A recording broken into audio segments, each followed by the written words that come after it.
Hey, this is Anney. And Samantha. And welcome to Stuff I Never Told You, a production of iHeartRadio.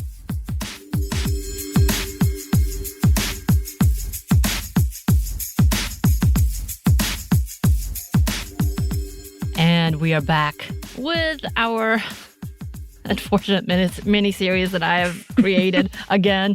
Damn it, I said I wouldn't do it and then ended up doing it. It came from one single idea about Southern living and then it just spiraled as per usual. But anyway, we are back and this is our ode to teen magazines and its history and impact. Because y'all, it's pretty big. The impact is big. Maybe it's because Anney, you and I were from the era of teen magazines. And I say this because we had a moment in between, before social media, y'all, oh my God, where we took a lot of advice and a lot of our education when it came to like sex and makeup and fashion and movies even, that came from big publications that are now collectibles, apparently. I should have known this. Why didn't I do this? Yeah. Old school magazines that have all the like centerfold outs. They're actually, some of them are worth the money. I came upon an article, which I don't really mention in here, young women today, when I say young, like early 20s, who love these and try to collect them and talk about how much they wish it existed today in its format. And of course, we don't talk much about the zines, but that was a part of that scene as well. When they could not get the content that they wanted, so they created their own very niche content, and we've already talked about that. Go back to see that episode. But that is a part of that world as well, and why we were so heavily... The zines came around because we were so heavily influenced by magazines and its publications, and teen magazines are at the top. I didn't personally get too many magazines. They were expensive for me in that term. I think I would rather had books, but because I was nerdy. But I definitely have memories of sitting in my friends' bedrooms at sleepovers, which, by the way, I want to come back and talk about sleepovers and how that is not turned out so well. Anyway, but looking through different magazines, which had all these amazing quizzes, like who is your perfect match? And so many others. What is your colors? As in fact, I went to 17 magazine, which we are talking about pretty good deal in here because they were the first actual teen magazines, and we'll get into that. But I wanted to go see what their content looked like because, yes, they exist and they are thriving. Their medium has changed into being online only, I think. I could be wrong. Tell me if there's actual hard copies, because there may be. Who knows? I said hard copy. Yeah, I did. But they still have quizzes on here, and they have some from 2018, including the ultimate Justin Bieber quiz, which I don't think has aged well as of recent. They have a quiz on how to become an Instagram influencer, how to be famous. They even have one about Hannah Montana. Also, at this point in time, has not aged well. And we'll come back to that later because not in this episode. That's a whole different episode. And it's like, rah. Anyway, but that was from 2018. And there's other quizzes, which I did pull one that if we have time, we'll do one at the end. Because we did these before where you and I, Anney, did some quizzes. And I did link one earlier. We're going to bypass that one. But like, I'm wondering like if we can pass the best friend quiz, which they have. Oh, no. I'm interested to see, because I haven't even opened it. I was like trying to wait for a surprise. So if we have more time, we'll do it. If not, we'll put it as an extra like happy hour maybe. Maybe on the next happy hour even. But they still have these quizzes. And y'all, when we say we love these quizzes, I don't know about you, but my age group loved these quizzes. Yes. I feel, because, Samantha alluded to, this is what, the third episode. Don't judge me. The magazine, not miniseries, definitely a miniseries. So I talked about this before. I didn't really have magazines either, and especially not in this realm. But I had friends that did, and I have friends that still do. Like when we go on a trip, like to the beach or something, we'll bring these magazines and we'll still take the quizzes, kind of jokingly, but like they were. When we were younger, it was like, oh, what is it going to say about who I'll end up with? Or like it was a fun kind of community activity amongst us. So, because we were all answering and kind of giggling about it and like, oh, yeah, that's so you or whatever. But yeah, I mean, there's a quiz. There's a quiz that says, what kind of flirt are you? And I was tempted to send that to you, but I didn't. But yeah, so obviously with all of that, the content has so much to and beyond the hair and love advice. There would be intriguing articles explaining how to get through a bad day. And I specifically remember one about a young girl talking about her experience and trauma from the years of abuse at the hands of her uncle. It was real personal. It was real in-depth. And the amount of information that teens and young adults were able to get from these publications are vast. All of it is ranging from the good, the bad, and the educational and not so educational. I will say I have heard stories and upon stories about girls learning about their periods or how to handle a period or what to use when they start their period, like trying to figure out what is normal and what is abnormal. Like magazines really taught us, and I say us as in, yeah, me too, a lot that we did not learn at schools, that we did not learn from our parents, much like podcasts now. Hello. That gave us so much information that we were missing as teenagers. And as good as it is, there's also the bad, but it had a huge impact. Teen magazines, to me, was one of the forefront of developing young minds. In a way, that was actually smart and very consumable. So we're going to jump into the historical context of teen magazines. And much like the beginning of women's magazines, teen magazines first started out as special forums or sections or columns within other magazines, such as the Subdeb, a page for girls, which was introduced in the Ladies' Home Journal in the 1920s. There were other specific publications, but not necessarily available for everyone. Such as magazines created by the Girl Scouts. They had like 2 or 3 publications that was specifically for Girl Scouts. And there were other magazines with sections for teens and women's magazines as well. They kind of had little pamphlets that could be taken out of those magazines. And the magazines started with general beauty and domestic advice, and soon led to larger sections that would move to fashion trends for young girls, comics, advice columns. And it was in 1944 that 17 magazine debuted in the U.S. And by the way, according to one source, the idea of teenagers was also starting around at the same time, meaning the concept of teenagers as a demographic. Right. So yeah, just a quick explainer on this concept of teenagers. Many do point to the 1940s as the beginning of the use of the term teenagers with a hyphen in between, so teenagers. The word is thought to have been first in print in a 1941 issue of Popular Science Monthly, but was actually highlighted in a December 1944 edition of Life with photos by Nina Lean in an article titled Teenage Girls. They Live in a Wonderful World of Their Own. In it, they write, quote, "There is a time in the life of every American girl when the most important thing in the world is to be one of a crowd of other girls and to act and speak and dress exactly as they do. This is the teen age. Some 6 million U.S. teenage girls live in a world all their own, a lovely, gay, enthusiastic, funny, and blissful society almost untouched by the war. It is a world of sweaters and skirts and bobby socks and loafers, of hair worn long, of eyeglasses rims painted red with nail polish, of high school boys not yet gone to war. It is a world still devoted to parents who are pals, even if they use the telephone too much. It is a world of Virgil's Aeneid, second-year French and plain geometry, of class plays, field hockey, moron jokes, and put-on accents. It is a world of slumber parties and the hit parade, of peanut butter and popcorn and the endless collecting of menus and match covers and little stuffed animals." I love that descriptor. Like, I'm not going to lie. I think it's such a great descriptor. Peanut butter and popcorn, was that a thing? I guess so. I guess this is like the late Depression era, like I think in the middle of. So they wanted something much like Southern Living, something idyllic, and for some reason, teenagers really hit that nail on the head. And it's interesting to note when we're talking about this idyllic and interesting, awkward life of teenagers, they're typically talking specifically about young girls, and whether or not they're representing their society appropriately, because apparently there was the usage of this term, teenagers, in the 1920s, which accompanied the idea of young rebellious girls who smoked. Specifically. Oh no. Oh dear. Oh dear, oh dear, oh dear. So there is an interesting context with that. Right. But yeah, with the birth of this new demographic, it's not surprising that publishers wanted to jump into the marketing towards young women/teenagers at the time.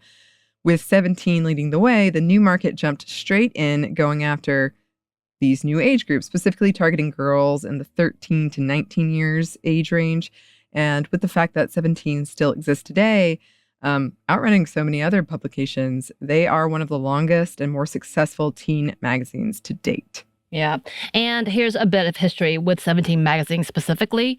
And we want to note that 17 wasn't necessarily the first magazine for young women, but the age range for the other magazines like Mademoiselle, which was published in 1935, was still geared toward young women in college and not to those who were considered teenagers. So pretty much in high school or middle school. But it is something to remember that similar strategies were used to pull in subscribers, and they realized the potential in consumership and capitalism with their teenage readers. So 17 Magazine, which is owned by Hearst Magazine, was originally suggested by editor Helen Valentine, who helped give young teen girls working women role models and gave helpful information to improve themselves personally, professionally, and socially. Before its first publication, they used a then popular comic strip titled Tina, which was created by cartoonist Hilda Terry. So the comic ran from 1944 to 1963 and was a huge proponent on Sunday comic strip and was successful for the almost 20-year run. Apparently, she has done like actual TV shows, I think. So interesting fact right there. And when I say Tina, it's Teena, and yes, it is a play on the word teens. So, with the help of the comic, the company was able to promote the magazine to advertisers and was able to secure them for their publication.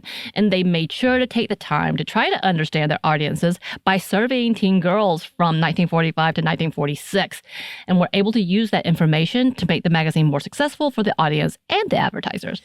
In an article written for Sammy'sWorld.com, they write, 17 was successful from the onset because it tapped into teenage anxieties and vulnerabilities while delivering its ideal reader to massive advertising companies. Through 17, Helen Valentine, its founder, hoped to create a magazine that would, quote, treat teenage girls seriously and respect their emotional and intellectual needs in addition to helping them choose their first lipstick. In its first issue, 17 vowed to help teenagers make sense of their identity, but before doing so, they introduced businessmen and advertisers to American teenage girl consumers. As Missoni writes, 17 also promoted the teen girl through its education of adults, particularly those in the advertising and retail industries. Because the magazine could not succeed without the financial support of advertisers, selling businesses on the idea of the teen girl as a consumer was among the first tasks at hand. By appealing to funders prior to teenage audiences, 17 positioned itself to meet the needs of the market's movers and shakers before establishing a relationship with its readers. The foundation of the magazine's success was built with full understanding of the growing needs of businesses to sell products, coupled with the growing emotional needs of teenage girls. 17 methodically and expertly knew how to harness and hook the powerful consumers, businessmen and teenage girls alike, among its readership. Right. And I feel like this has been a secret that people keep forgetting and relearning. You know? I know. It's like every time we do an episode about fangirls and suddenly people are like, wow. Oh, yeah. They support stuff and make money. Oh, they buy things. I forgot. Yes. Because this was in 1940s. And you know, even before then, because we've had this conversation when it comes to women in the magazines and purchasing power and who has it, it's been women. It's been young girls. So it's kind of like we have to relearn, reinvent the wheel here. So the launch of the magazine was seen as a success. And in its inaugural edition, they did what many of other publications didn't, which is introduce themselves and their intent in giving teen girls ownership of this magazine. So allowing for feelings of being seen and understood and given some credit to wanting to be a part of something. Teen girls were excited to see something that was tailored for them.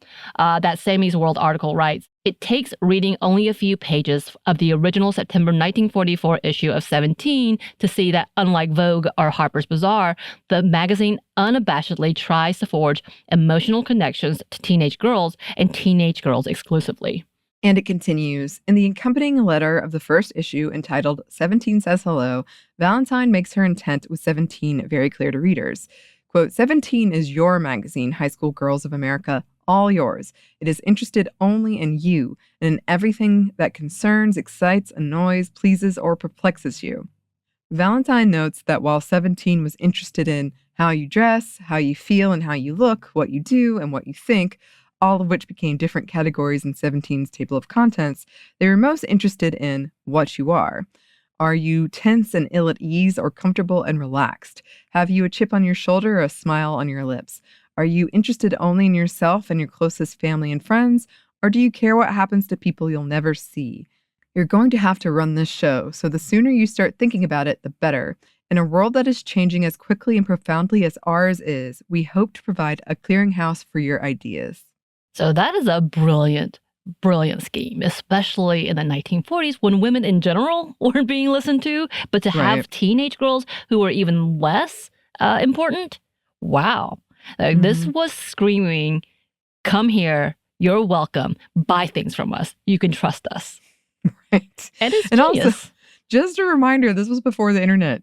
I think a lot of people, sometimes we forget that, but at the time, this was like, oh, wow. Other people like me. It was kind of like an early version of that connection we get through the internet. Yeah. Yeah.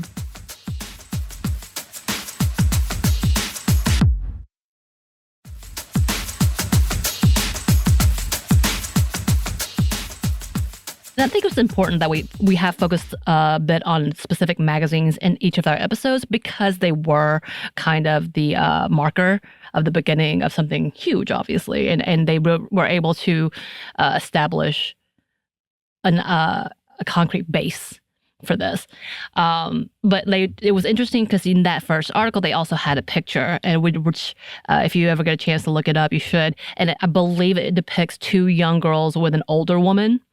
And it says "Happy Birthday 17," and they did this on purpose again to show you, to actually give you a legit picture of what this looks like with her welcoming you into their family. So it's very, very, very fascinating. Valentine was able to show advertisers the fresh new market of teens and how they were ready for something that was created just for them. So 17 was only the beginning. Many others soon followed, but wasn't until really the 50s that the magazines boomed. Get it? Boomed. Boomers? You get? Yeah. Okay. You're pretty welcome. Good. And though magazines like 17 were successful with appealing to the young ladies and teenagers in their search for fashion and society, other magazines soon appeared, which were the gossip and celebrity magazines, which hit the scenes quickly after. Here's a quote from encyclopedia.com. In the 1950s, gossip magazines such as Teen Parade and Hepcats sought working-class readers, while 17 emphasized fashion, dating, and early marriage. And for some more details about the birth of these magazines, here's what Mental Floss wrote about it in their article titled "A Dreamy History of Teen Idol Magazines, Just for You." Quote, "The idea of pandering to fans of clean-cut performers with breathless magazine prose can be traced back to Elvis Presley. In the late 1950s, magazines like 16 went from printing song lyrics to relaying details of what it might be like to date the king, crooner Pat Boone, or actor Tab Hunter. When the Beatles arrived stateside in 1964, the ensuing pandemonium flowed into what was quickly becoming a subgenre of publishing, teen idol worship." Right. And they continue, Charles Laufer took notice. A journalism and English teacher at Beverly Hills High School, Laufer thought a magazine devoted to teen interest would be a success. He launched Coaster, a regional publication for Long Beach locals in the 1950s. It didn't succeed until he realized his mistake. Boys don't want to sit down and read about celebrity lifestyles. Girls do. Laufer renamed the magazine Teen and watched it grow into a hit before leaving to start Tiger Beat in 1965. His timing was fortuitous. The Monkees were just beginning to explode in popularity, and Tiger Beat saw its circulation rise when it profiled the fun-loving group. Laufer sold Monkees fan club memberships, posters, and books before he sold Tiger Beat itself to the Harlequin Romance House in 1978 for $12 million. Yeah, okay, so I am an old soul, and I loved old movies. I probably watched way too many Elvis movies. This was before I learned about him and realized how awful he was. Sorry to those who love Elvis. As well as I watched all of like the beach movies. I don't know.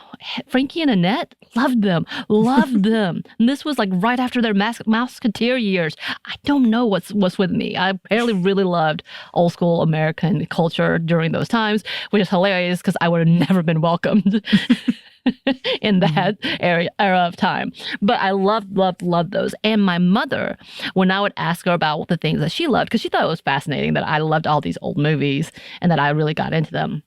Because she would give me a collection of old musicals, which still, I'm like, looking back, I'm like, these are really problematic movies, but I loved them. What's wrong with me? Anyway, but one of her favorites was the Monkees. And for some reason, when she talked about them, I watched the shows which had the Monkees because they had their own show. And it was actually pretty good. I liked it a lot as a kid. And that's what I thought as a kid. And she talked about how much she loved them. And she loved Osmond, Donny Osmond, who didn't, I guess, during that time. And then, like, these magazines did pop into my head. I remembered them, though I never owned them. I never saw them. I don't think my parents owned them. I don't know why, but I knew these magazines because it was so big. Right. But with that, and yes, again, my mother was a part of this fandom. A new era of fandom began. And Anney, I think it's about time that you reveal to all of us your Ryan Gosling story. Oh, dear. Well... So I had a huge crush on Ryan Gosling when I was 9. He was in the show Young Hercules. I would record it every day at 3:30. And then I would rewatch it. I still have all the VHS tapes because I didn't know what to do with them. But although I recently got my hands on the DVD and I'm on disc 3 and I'm like, I can see why Young Me liked this so much. Which I just saw Xena being advertised on a streaming network. I think Amazon. I think so. I'm confused because someone told me that Young Hercules is on Hulu and it definitely isn't. But I believe Xena definitely had more power than Young Hercules did. They were in the same universe, but it was 50 episodes. I loved it. I had a huge crush on him. So I had this lunchbox that said Reese on it because it was like a Reese candy box. And I put all of my magazine clippings from Ryan Gosling in this box. And this is the most embarrassing part. I had one of those talkback things. It's like what they'd had in Home Alone 2, but it was way cheaper. Like it could only record like 10 seconds. Okay. Yeah. And it was like the size of my hand. But I recorded him. There's a scene early on in this first season that he says, "I love you" to his mother. And I recorded it and I would play it at night. But the worst part is that I would go to said sleepover. Everyone knew I loved Ryan Gosling. Like it was, everyone knew it. I just would talk about it all the time. So I would go to sleepovers and I'd bring this box with me and I would play it before I went to bed around other people, Samantha. And I would have my magazine clippings. I'd be like, look at this, read this. I'm wondering, like, outside of the friends you talked to today, because you do talk to several of your school friends, I wonder what those other girls or other people, if they have this memory of you. There is one party in particular, I'm like, I'm sure they remember that. But, I don't think it's... that just shows a whole different level of, like, dedication. And if they weren't making fun of you then... they agreed with you or they were doing something similar or this was absolutely, normal to them. One night I was she was a slightly more popular girl than me. That sounds so mean. She was more popular than me. I was shocked I got invited to her party. And her grandmother was there who knitted me this nice blanket that I still have. Somehow it came up and we were sitting in a group and it felt like an intervention and they're like, what is with this Ryan Gosling box and this whole thing? And I remember just like telling them all of these thoughts and I had my box. You really haven't changed that much. It's just now about The Last of Us, Star Wars, and some video games. If I show up to be honest, with the Star Wars box at your place. Oh, no. I mean, you've come in with your robots, Your droids. My You droid. You come in all dressed in gear. Like, you've been ready. I don't think you are you. And this is just about right for your personality. And I love it. Well, I'm glad. I appreciate that. But it was definitely like I would buy magazines if I knew he was in them. Right. And I don't think you're the only one. No, I think a lot of us did. I think because again, they were expensive. Like, to get a subscription was expensive, but I could afford like one issue of one thing, and then I would cut it out and I would put it in my box. And I think up until recently, I remember seeing books that are dedicated, or magazines that are dedicated specifically to fandoms, one fandom. I bought you, and you bought yourself, and several other people bought you the Star Wars edition of Time. Was it Time? There was a bunch that came out at the same time, but yes. Because of the anniversary. And then I saw when One Directions were big, they had their own magazines. NSYNC, we kind of mentioned them in later, like had their own magazines, and they had very detailed magazines, including their, the age-old question: what is your ideal date? What is your ideal girl? All these things, which Liz Bass lied all the way through that thing. Yeah, poor dude. He did his best. He did what he had to do. But yeah, like, people love these types of magazines, and they're good. They're successful. Yeah, they are. It's funny because when I recently bought a Star Wars magazine, and it was kind of embarrassing because I have like my Star Wars shopping bag, and I was wearing like my Star Wars shirt, and then I bought my Star Wars magazine. It's like, well, sorry. I am. Yes. So going back to the main timeline, now that I've shared the story of my Ryan Gosling shrine. Thank you. Yes. There were so many of these magazines starting to saturate the market, the business was still successful. Here's a quote from Remind magazine from Eric Kohanek's article. Quote, "Teen magazines have fed youthful fan frenzy for decades. Teen magazines have always capitalized on frenetic fan frenzy. And their business models have always basically been the same. Focus on what has long been a coveted demographic. Young and primarily female consumers unafraid to swoon over their favorite music and TV idols, and eager to feast on celebrity gossip and pinup photos. With such titles as Teen World, Flip, Fave, and more, teen zines line the shelves of bookstores and newsstands everywhere, attracting readers with colorful covers and attention-grabbing headlines like Monkey Dating Secrets, Donnie's First Date, or even Beatles' Secret Wild Pics. The publications always zoomed in on teen idols. TV and music stars like Elvis Presley, the Beatles, Annette Funicello, Sandra Dee, Bobby Darin, the Monkees, Donny Osmond, David Cassidy, Bobby Sherman. The list goes on. And as far as graphic design went, vivid colors were usually the order of the day. A wide variety of typefaces would litter virtually every inch of the magazine covers, and close-cropped headshots mounted on cartoon bodies were a cheesy but common gimmick. Yeah, I mean, all the things that I can remember, they have like the bubble lettering. Yeah. That infamous bubble lettering. And you knew what it was. Oh, yeah. Oh, my goodness. And of course, you got different magazines based on quality. Some of them were paper, but some of them were like glossy. So you had to pay for the glossy version, people. Right. I guess you still do, technically. So with all these magazines finding success, there was fierce competition, and getting the right celebrity on the cover of the magazines and the level of stardom could be measured to who was being featured. Stories of celebrities hanging around the offices at the beginning of their career to celebrities trying to remain far away from the covers of the teeny bopper publications to show that they were, quote, serious actors, were a part of this industry. However, with its popularity really hitting in the 70s, the overall business eventually did die down. Here's another quote from the Mental Floss article.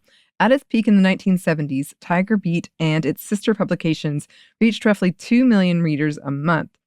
Others got by on as little as 135,000 paid copies sold. The 1990s diversified with titles like Teen People and Sassy, publications that brought a stronger editorial voice to readers and eased up on the kind of copy that didn't exactly enable feminism.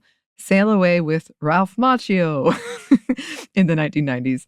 The popularity of the Backstreet Boys and NSYNC helped keep Tiger Beat and the others afloat, but not for long. The internet and social media excised the middleman, allowing stars to control their exposure and deliver calculated glimpses into their lives without Teen Beat interfering. Right. But even with its popularity waning, during its heyday, they thrived. In the 70s, they were popular, and soon the industry realized its success and started to widen the grounds. In the 60s and 70s, publishers started releasing teen magazines for people of color, specifically the Black community. Some of them included Right On, Black Beat, and Word Up. Here's a bit about the growth and history of Black teen magazines from the University of Missouri. Black magazines for children and teenagers started out with a focus on Black heritage, arising out of the politically charged atmosphere of the 1960s and 70s. At issue was the need for magazines that praised rather than condemning Black history and that offered children role models in the Black community. Like the discourse around Black hair, these magazines often gradually drifted away from their original purpose and gained broader audiences, particularly if and when they focused on products of Black culture, like music or art, rather than specific Black individuals. Included in the gallery are magazines from 1973 to 1991, starting with the educational Ebony Jr. and continuing to more teen-centric magazines that did not exclusively target a Black audience. Perhaps telling, none of the magazines included in this gallery had particularly long run times. Magazine for boys were also published and still are, but the numbers are not too high. In fact, trying to find specific publications and articles about the history of that is not really readily available. Publications like Dirt, which was released in 1991 with the emphasis on sports, music, movies, and others, but it did not last too long. There are a few, and we found a few, but people don't talk about it. Essentially, one of the first things that I did read when small publications were coming out or specific columns were coming out, they would just imply that the regular Life magazine were for boys or the regular National Geographics were for boys. So it was interesting and very, very telling about what they saw. And much like what we talked about with Laufer, boys didn't pay like girls will. So there's that. The overall success of these magazines were huge, and with that comes controversies. Studies have come out showing that overall effects of these magazines for young girls and women. Many argued that these types of content was not only damaging to the self-esteem of young developing girls and teens, but also very dangerous for them, including being overly sexualized from a young age or being told to be sexual. We have also ran into many articles condemning all of these magazines. Saw one specifically about 17 recently, like a couple of years ago, and how damaging it was, and she would never allow for her teenage girls to look at them, which is fine. Again, I get that. And a lot of conversations about how they felt like those magazines ruined them as adults now. And of course, many have accused them of teaching unhealthy gender stereotypes and causing damage for many generations. And like many magazines and similar publications, they often focus on stereotypical ideas when it comes to women and young girls, and beyond that, criticizing them into buying their way into perfection. And unfortunately, many teen magazines followed suit.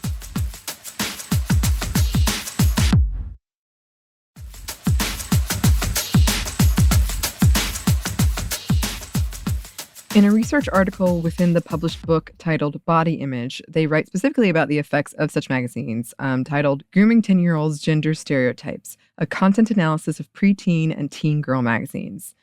And here's a quote: mainstream magazines defined as those published by major media conglomerates and containing commercial advertising primarily feature women in stereotypically feminine roles or as sexual objects. Content analyses have found that these magazines depict predominantly young Caucasian women with increasingly thin body types, frequently displayed partially clothed and in sexual or submissive positions. Similar findings have been found in mainstream magazines aimed at teenage viewers. Content analyses of these magazines, e.g. 17, demonstrate that general appearance and body problems are primary topics. For example, a study of 17 magazine found that girls' bodies are depicted and described as problems that require maintenance to fix. Acne, hair, odor, and hip/thigh fat are targeted as undesirable and unattractive features that require extensive body maintenance routines to eliminate. This emphasis on appearance has been a dominant focus in Seventeen since at least the early 1960s, constituting approximately half of the magazine's content in 1961, 1972, and 1985. In addition, the presence of dieting and exercise information has significantly increased in mainstream teen girl magazines over the last 50 years, suggesting that these magazines increasingly focus on solutions to appearance-based problems. Right. Of course, with this in mind, we have to acknowledge the way young people and girls specifically internalize these types of ideas. Here's another quote from that research article. Several studies have found that adolescent girls internalize media body ideals to a greater degree and higher rates of body dissatisfaction compared to adolescent boys. Experimental research has also shown that exposure to magazine images of models predicts lower body satisfaction and self-esteem in adolescent girls. Even girls as young as 5 show these patterns. These findings suggest that girls, unlike boys, may begin to internalize cultural beauty standards portrayed in media at a young age and continue to do so throughout development. So with the amount of media content young people consume, it isn't surprising to see how big of an effect these kind of images can leave. And yeah, again, we are examples of this. We came from an era of seeing tiny, tiny, tiny women and being told if we're not this, then we're not worth their time.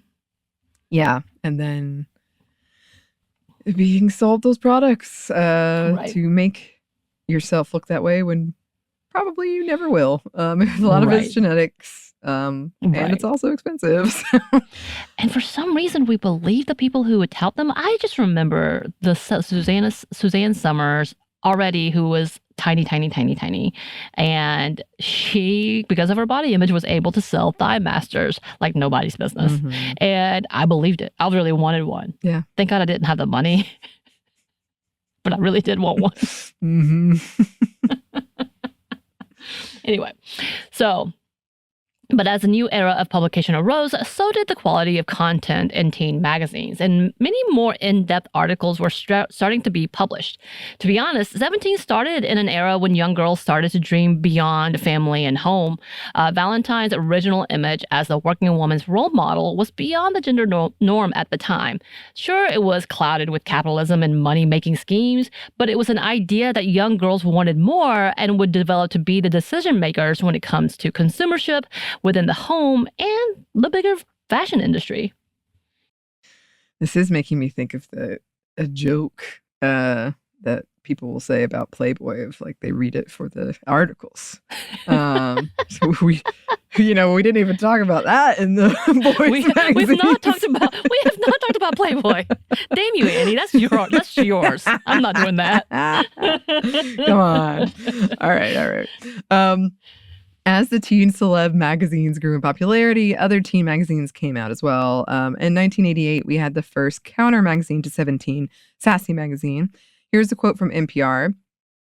Sassy was the antithesis of the homecoming queen, please your boyfriend culture. It published articles about suicide and STDs while 17 was still teaching girls how to get a boy to notice you. Right. The magazine didn't last too long. It did stop publishing in the 1994 through 1996. There was 2 different dates, so there it is. The impact was long-lasting. The founder, Sandra Yates, was an Australian feminist who sought to bring meaningful conversation to teen magazines that took a bit of a dark look at the culture at the time. The magazine was controversial enough for groups like Women Aglow, which was an evangelical group, to actually call for a boycott. And then there's Jane Pratt, who was the founding editor of Sassy. And she would go on to other publications with similar feels, including Jane Magazine, which I know. The magazine at the time really wanted to change the look of teen girls' magazines. Here's a quote from a Washington Post article written by Julia Carpenter, which says, "Devoted readers remember Sassy, Jane, and other titles that published reporting on politics, feminism, identity, and more, alongside fashion spreads through the 1990s and early 2000s. And in the late 1990s, we have seen more publications talking about the deeper issues at hand, and even daring to call themselves feminist and asking their teen readers, are they feminists?" Here's a quote from the same Washington Post article. Editor and writer Brandon Hawley led the charge at Elle Girl when Hearst was first dipping its toes into the teen mag business in 2001. She recalls the reaction when Elle Girl ran a cover story titled, "The F Word, Are You a Feminist?" People were like, "Oh, feminism," she says, adding that she finds it weird that 17 years later, we're still having this conversation. From those early days of F-word covers, Holly saw the teen magazine landscape evolve and push the boundaries of what was considered acceptable for teen readers. At Jane, where she worked from 2005 to 2007, she published reports on gay conversion therapy, essays on work and money, and even a multi-page spread of reader-submitted nudes dubbed the Jane Guide to Breast. Yeah. Yes, and we still have to ask that question. Yeah. That's really annoying because I think this article is from 2017. Anyway, and with the magazines coming out strong, many others have followed this down the same path. Yeah. And I believe there's been a past episode about Teen Vogue in particular when it comes to this. But yeah, it wasn't too long ago that we saw changes within Teen Vogue, countering conservative narratives and defending their rights to our autonomy. Here's a quote from that same Washington Post article. In December, an online opinion piece headlined "Donald Trump is Gaslighting America" appeared in Teen Vogue magazine. Within hours, the harsh indictment of the then president-elect exploded on the internet. Comment sections erupted in debate, and eggovators trolled the writer, Teen Vogue weekend editor Lauren Duca, on Twitter. But it wasn't just the subject of the article that caused the uproar. It was the nature of the publication that it ran in. What was a political piece doing in a teen magazine? Right. And many magazines have understood the importance of teaching young girls and women about topics like these. Even in 1998, they began to openly talk about the issues at hand. Here's a quote. In 1998, when she was at Cosmo Girl, Atusa Rubinstein had launched a political series called Cosmo 2024, named for the year when one of the magazine's oldest readers could theoretically be elected the first female president, which is this year. I kind of want to go see if we have a comeback to that. Obviously, no, but I'm just saying. Right. Rubinstein and Feature 17 editor Anne Choquette interviewed leaders like Madeleine Albright, Barbara Walters, and Donald Trump about their paths to professional success. The final package, a collection of advice and essays on success and career building, fit the promise in Cosmo Girl's tagline, "Born to Lead." And then Rubinstein would go on to lead major similar changes to 17 magazine, again, the original teen magazine. The growth of this type of change in these magazines has impacted the industry as a whole. Here's a quote to end with about the radical but not so radical changes. So when Holly thinks about her time at Teen Magazine and their history, from Elle Girl to Jane and now to Teen Vogue, she thinks about her 8-year-old son's friend Fiona. Fiona loves lip gloss, but she can also ride backward on a surfboard. At the Women's March on Washington in January 2017, she held her own protest sign. Girls like Fiona don't need just any magazine, Holly says. They need a guide to womanhood that doesn't preach or condescend, but instead educates and uplifts. And most important, reflects the girls who are reading it. Teen magazines today are introducing girls to feminism that isn't bra-burning, which is also cool, she says, but you can be feminine and a feminist. Right. And I think that's really important for looking at publications. And yes, we're looking at more online publications more than anything. But yes, there are obvious magazines still out and about, collectibles even if you want, and able to get a hold of. But we know that today that kind of written medium is getting less and less and less. And a lot of magazines have folded throughout the years. We've seen major histories. Things that I thought were still existing does not exist. So that's one of the things I've discovered in this research. But magazines like Teen Vogue obviously have played a really important role, especially in the last 2 elections, as well as 17, as well as Jane Magazine. We haven't talked about Miss Magazine at all. We haven't talked about Magazine, which I realize that we're gonna have to come back to, but I'm not gonna promise when. Anyway. But all of those things are important. But teen magazines have really, really changed an atmosphere and the environment in general when it comes to young girls and who we've become. And it may be things like the 1998 article, which talks about encouraging girls to think about being the first female president. Like all of these things are pretty significant in our culture. And it shows today why we need to pay attention to the historical context and what has changed throughout the years. Yes. Absolutely. Absolutely. Well, listeners, if you have any memories with teen magazines, any thoughts, if you had a shrine of your own, perhaps, or any collectible issues, let us know. You can email us at stephanie@momstuff@iheartmedia.com. You can find us on Twitter at momstuffpodcast or on TikTok and Instagram at Stuff One Never Told You. We have a TeePublic store and we have a book you can get wherever you get your books. Thanks as always to our super producer Christina, our executive producer Maya, and our contributor Joey. Thank you. And thanks to you for listening. Stuff I Never Told You is a production of iHeartRadio. For more podcasts from iHeartRadio, you can check out the iHeartRadio app, Apple Podcasts, or wherever you listen to your favorite show.